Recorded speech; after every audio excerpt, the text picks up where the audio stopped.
Olá, eu sou a Tamara Nelon e seja muito bem-vindo ao meu canal. Se você ainda não é inscrito, se inscreva e ative o sininho para receber as notificações quando tiver um outro vídeo.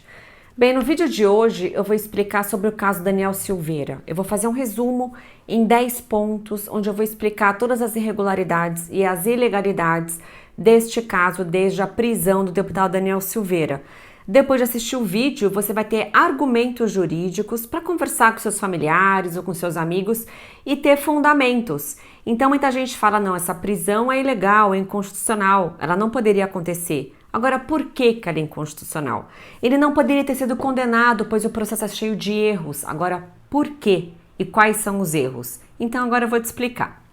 Bem, o primeiro ponto é o seguinte: o Daniel Silveira, ele é um deputado e ele tem a chamada imunidade parlamentar. Então esse é o primeiro ponto. Ele não poderia ser preso por conta daquele vídeo que estava no ar, onde é um vídeo onde ele coloca algumas ofensas aos ministros do STF, ele emprega palavras duras, palavras exageradas, palavras pesadas.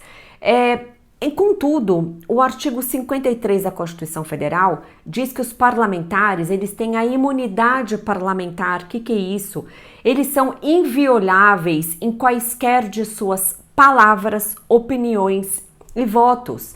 Então, por conta disso, essa imunidade significa que caso um parlamentar venha cometer um crime pela sua palavra, ele não poderá ser punido, ele não poderá ser preso, ele não poderá responder nem na área criminal e nem na área civil, porque ele tem essa chamada imunidade parlamentar. Então, por conta disso, ele não poderia ser preso. Este é o primeiro tópico. Qual que é o segundo ponto? O segundo ponto é a quebra do decoro parlamentar. Bem, eu já falei que eu não concordo com o teor do que foi dito naquele vídeo, de fato o parlamentar se exaltou. Agora, quando há esse excesso na fala, o parlamentar ele poderá ser responsabilizado, mas somente na área administrativa, perante a sua casa legislativa. Ou seja, este ato, este excesso, pode caracterizar uma quebra de decoro parlamentar. Então, a Câmara dos Deputados, como de fato fez, instaurou um procedimento para apurar essa quebra de decoro parlamentar. E ele foi condenado, ele foi punido à suspensão. Ele poderia até ter o seu mandato cassado. Então, quando um parlamentar, ele se excede na sua fala, ele não pode ser preso, não pode responder penalmente. Também não poderá responder civilmente, com eventual indenização, o que quer que seja, mas ele poderá sim responder por quebra de decoro parlamentar na Câmara dos Deputados. Bem, o ponto 3, não havia um flagrante. A Constituição também diz que os parlamentares só podem ser presos em flagrante delito e por crime inafiançável. O ministro Alexandre de Moraes, quando decretou a prisão do Daniel Silveira, ele entendeu que ele estava em flagrante delito. O argumento foi que o vídeo ofensivo, o vídeo onde ele proferiu aquelas palavras muito pesadas, ainda estaria no ar. Só que não está certo isso. O fato de um vídeo estar no ar não torna a infração em flagrante delito. Ele não estava em flagrante, por conta disso ele não poderia ter sido preso em flagrante delito. Além disso, para que a prisão fosse autorizada, deveria ter ocorrido a prática de um crime inafiançável. O que é isso, um crime inafiançável? É um crime onde não cabe fiança. É um crime onde a Constituição ou a legislação diz que não adianta ele pagar fiança para ser solto, porque ele não pode pagar fiança. Contudo, os supostos crimes praticados, como os crimes contra a honra, até eventual crime de ameaça, são crimes afiançáveis. E além disso, o próprio Supremo fixou uma fiança ao deputado, uma fiança de R$100 mil, e ele pagou. Ora, se o crime era inafiançável, não poderia ter sido fixada uma fiança. Então esse é mais um ponto, essa é uma outra irregularidade, pois apesar de pagar essa fiança de R$100 mil, ele não foi solto. Qual que é o quarto ponto? O quarto ponto é o seguinte: a prisão em flagrante só pode durar por 24 horas. Ninguém pode ficar preso em flagrante delito por mais de 24 horas. Porque a nossa legislação agora prevê aquela chamada audiência de custódia, que é uma audiência que, no meu entendimento, eu não concordo com ela, porque ela serve para soltar muitos bandidos e muitos criminosos. Mas o que acontece? Quando a pessoa é presa, em 24 horas, ele tem que ser levado, o preso tem que ser levado à presença de um juiz. E esse juiz, ele vai adotar basicamente 2 caminhos. Ou ele vai soltar este preso, porque ele percebe que o crime não é tão grave, que ele poderia estar em sociedade. E o segundo caminho, se ele percebe que o crime é grave, vai um crime de homicídio, um crime de estupro, essa pessoa não pode ser solta. Então ela vai permanecer presa, mas o nome da prisão vai mudar. Aquela prisão que inicialmente era em flagrante delito vai passar a ser prisão preventiva. Só que os deputados não podem ser presos preventivamente. Então, na audiência de custódia, ele não foi nem solto e nem a sua prisão foi convertida em preventiva. Então, essa é mais uma irregularidade. Criou-se aquele chamado flagrante perpétuo, onde ele ficou preso por muitos meses, né? Quarto ponto.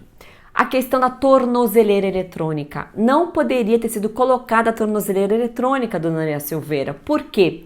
Porque a tornozeleira eletrônica ela é uma medida que está prevista no Código de Processo Penal e o objetivo é substituir uma prisão e uma prisão preventiva.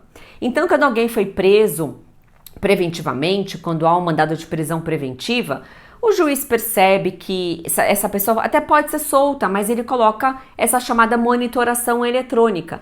Agora, parlamentares não podem ser presos preventivamente. Logo, não podem também ser compelidos por medidas que substituem a prisão preventiva. Então, não caberia também essa colocação da tornozeleira eletrônica. O sexto ponto é o seguinte: essa colocação da tornozeleira, essa chamada medida cautelar diversa da prisão, que na lei o nome é esse, essa medida deveria ser analisada pela Câmara dos Deputados.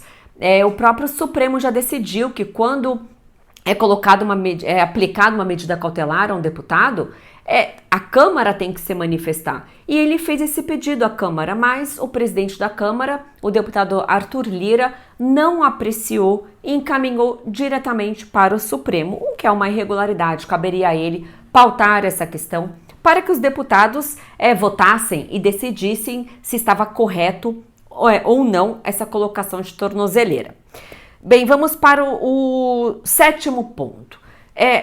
Foi aplicado pelo ministro Alexandre de Moraes, que é o relator do caso, várias proibições ao deputado Daniel Silveira. Uma proibição seria que ele não poderia conceder entrevistas e ele também não poderia fazer uso das suas redes sociais. Agora, isso é uma grave violação ao princípio da liberdade de expressão, que é um princípio constitucional, é um princípio previsto na Constituição. Ninguém pode ser tolhido de utilizar suas redes sociais, de conceder uma entrevista, e principalmente um deputado, que é um parlamentar, cuja a função precípua, a função principal é parlar.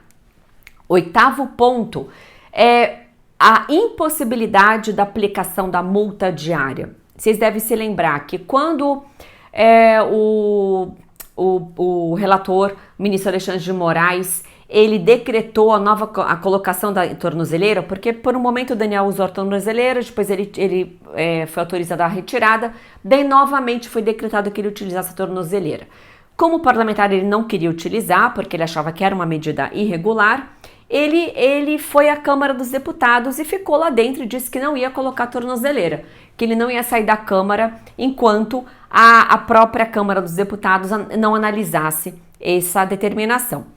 E o que foi feito? O ministro Alexandre de Moraes aplicou uma multa diária ao Daniel Silveira, que seria uma multa de R$15 mil por dia, a cada dia que ele não cumprisse essa determinação.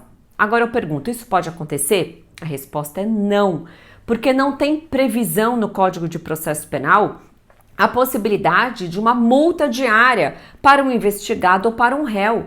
Essa medida é utilizada mais no processo civil. No processo penal não há essa previsão. Então, é uma medida ilegal, que não tem guarida na lei. Então, ele não poderia ter sido apenado, digamos assim, fixada essa pena de R$15 mil por dia. Além disso, também foram bloqueadas as contas bancárias dele. para assegurar esse pagamento de multa, outra medida que é desproporcional e desarrazoada. O 9º ponto é o impedimento do Daniel Silveira acompanhar o seu julgamento. Quando ele compareceu no STF no dia do julgamento, ele foi impedido de adentrar no Supremo, ele foi impedido de acompanhar o julgamento. Saiu na imprensa que o impedimento seria por conta da pandemia, por conta da Covid, né? Mas isso não pode acontecer. Nenhum réu pode ser impedido de acompanhar o seu próprio julgamento. Isso viola o princípio da ampla defesa, que é um princípio constitucional. Então, esse é o 9º ponto, a 9ª irregularidade. O 10º ponto, a 10ª irregularidade, é a seguinte: a questão do impedimento do ministro Alexandre de Moraes de ser o relator do caso. O ministro Alexandre, ele é vítima neste caso, ele é vítima das eventuais agressões, a vítima direta foi o ministro que foi mais ofendido, digamos assim. E jamais um juiz que é vítima do crime, ele próprio vai poder julgar o seu agressor. Isso está previsto também no Código de Processo Penal, é uma questão de impedimento, ele não poderia ser o relator do caso e atuar nesse julgamento, isso é caso de anulação do processo. Então, basicamente, é que eu fiz um resumo dos 10 pontos de por que o processo do Daniel Silveira é ilegal, é inconstitucional, porque ele não poderia ser preso. Então, agora você vai ter mais argumentos jurídicos e não precisa ser advogado, não precisa ser do mundo jurídico para entender esses pontos, né? Agora você vai ter mais argumentos jurídicos para debater, para dialogar com a sua família, com seus amigos e ficar a par do que está acontecendo no nosso país. Espero que você tenha gostado desse vídeo. Se gostou, dá o seu like, compartilha com seus amigos e coloque seus comentários, tá bom? Até mais!